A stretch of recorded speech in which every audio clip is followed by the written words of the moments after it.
Юнусбек Евкуров провел заседание комиссии по координации работы по противодействию коррупции в республике. Прокурор региона Андрей Васильченко проинформировал о ходе реализации национального плана противодействия коррупции и организации прокурорского надзора в сфере исполнения законодательства о противодействии коррупции. Он отметил, что в республике проделана определенная положительная работа в сфере борьбы с коррупцией.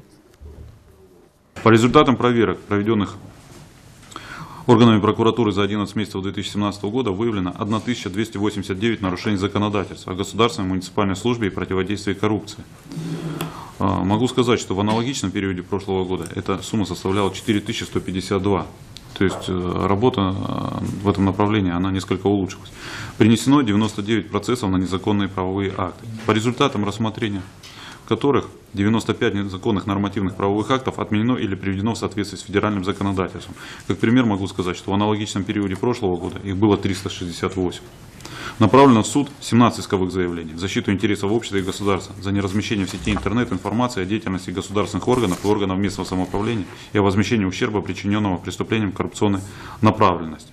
Аналогичный период прошлого года их было 75, из которых 2 иска в рамках уголовного судопроизводства на сумму 4 миллиона 50 тысяч рублей, 3 иска в рамках гражданского судопроизводства и 12 исков о признании незаконными действия должностных лиц. Внесено 141 представление об устранении нарушений законодательства о государственной службе и противодействии коррупции. По результатам их рассмотрения 230 должностных лиц привлечены к различным видам дисциплинарной ответственности. Все-таки, наверное, привлечение в прошлом году 576 лиц повлияло благотворно на эту ситуацию. Но при этом лишь одно должностное лицо, всего лишь, уволено за утрату доверия, что тоже не отвечает действительности. Юнусбек Евкуров сказал о том, что тема коррупции глубоко въелась в нашу жизнь и нужно искать пути решения. Обращаясь к присутствующим, руководитель субъекта отметил, что работа комиссии должна носить более предметный характер. Он призвал участников заседания руководствоваться не только статистикой, но и конкретными примерами выявления и пресечения нарушений коррупционной направленности.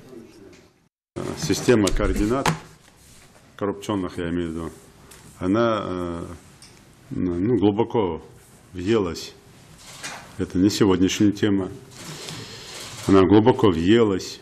И, конечно, надо находить пути решения вопросов, проблем. Поэтому я просил бы все-таки более точечно в этом плане работать.